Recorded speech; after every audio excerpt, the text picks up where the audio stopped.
Last year, WNBA players were doing everything in their power to get rid of Caitlin Clark. These minimum wage earners, they did not want to be rescued by the Great White Hope. This year, WNBA players have gotten exactly what they wanted. Caitlin Clark has essentially missed the entire season, and the WNBA has suffered the consequences. Over the last couple of weeks, the biggest story in this dump of a league has been generous fans donating dildos to unappreciative players. Instead of appreciating these valuable gifts, WNBA players, they took it as another opportunity to lecture their fan base. These tools are too small. We're not cheerleaders, we're pretend basketball players. If you're going to donate battery-powered cucumbers, please make sure they are supersized. Maybe it's just me, but there seems to be a massive decline in mainstream interest in the WNBA this season. Last year, there were so many stories in the WNBA, it was hard to keep up. Over the past couple of weeks, outside of Airborne Wiener, there's really been nothing to talk about. Think about it.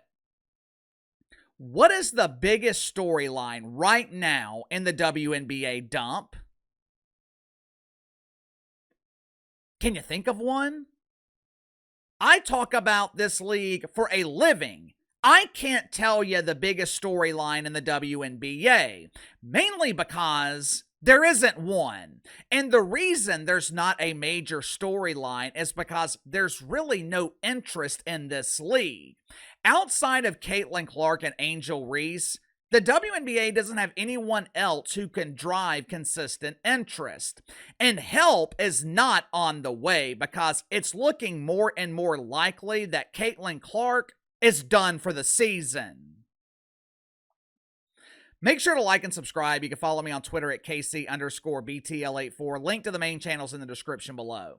Yesterday afternoon, Stephanie White, head coach of the Indiana Felines, she provided the media with an update on Caitlin Clark.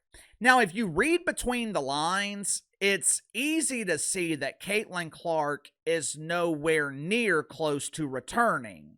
Watch it for yourself. No return to practice. She's been able to get a little bit more in her full court running, with her all her body weight. It's really building up from doing minimal to then building some endurance to do longer periods of time. She's been able to do a little bit more on the court in terms of how she moves, but not into practice yet, no. It sounds to me like Caitlin Clark is still in the process of rehab. I have followed the rehab process of Zion Williamson many times over the years. He will start going through drills, then he will start practicing one-on-one. He'll progress to 3-on-3 until he eventually gets to full practice 5-on-5. Caitlin Clark, it sounds like, hasn't even started the process.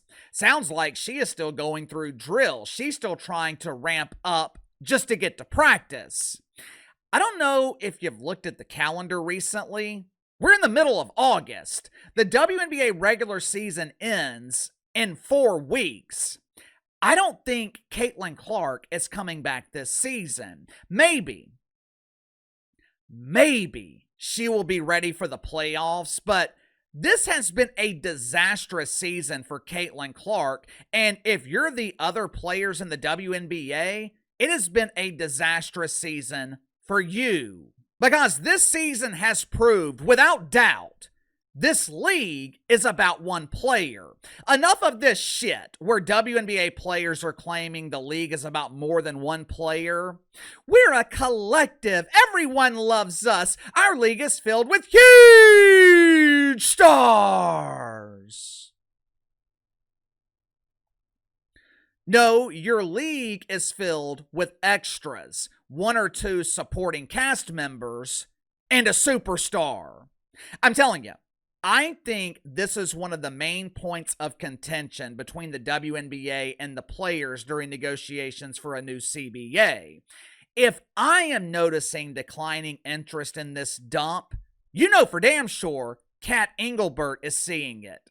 Now, obviously, the mainstream media is not going to tell us that. And to be fair, I'm just going off what I'm seeing or what I'm not seeing. And right now, there are no major storylines in the WNBA.